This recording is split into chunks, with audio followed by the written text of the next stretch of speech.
সবাই কেমন আছো? আশা করি সবাই ভালো আছো। আমিও বেশ ভালোই আছি।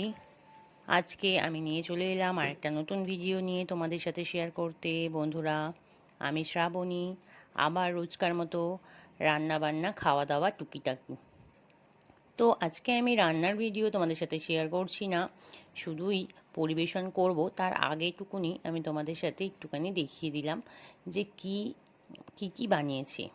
তো দেখো, আজকে বানিয়েছিলাম আমড়া দিয়ে টকের ডাল, রেখেছিলাম তো একটু স্যালাড, আর এখানে বানিয়ে নিয়েছিলাম বাঁধাকপি। এই সময় বাঁধাকপিটা খেতে আমার খুব পছন্দ, খুব ভালো লাগে আর কি। আর এখানে বানিয়ে নিয়েছিলাম দই চিকেন, সিম্পল রেসিপি, কিছুই না, মশলা ছাড়া দই চিকেন, কিন্তু দেখে মনে হবে অনেক মশলা দেওয়া। এটা খুব হেলদি হয় আর ডায়েটের জন্য তো পারফেক্ট। আর এখানে বানিয়ে নিয়েছিলাম ডিমের কষা আর একটা মিক্স ভাজা, সাথে তো ভাত ছিলই, আর একটা চাটনি বানানোই ছিল আমের। সেটা তো নিয়েই বসেছি, এতটা চাটনি তো আর একসাথে শেষ হয় না। বেশ কয়েকদিন আগেই বানিয়ে রেখেছিলাম, অল্প অল্প করে রোজ খেয়ে নেওয়া হয় আর। আর এই যে দই চিকেনটা বানিয়ে নিয়েছিলাম, একদম হেলদি, যেটা বললাম আর কি, সত্যি তোমরা ট্রাই করে দেখতে পারো, বানিয়ে খুব হেলদি হয়, কোনো মশলাই লাগে না, তেলও খুব কম লাগে, আর এটা ডায়েটের জন্য সত্যিই খুব পারফেক্ট। Good night, tata.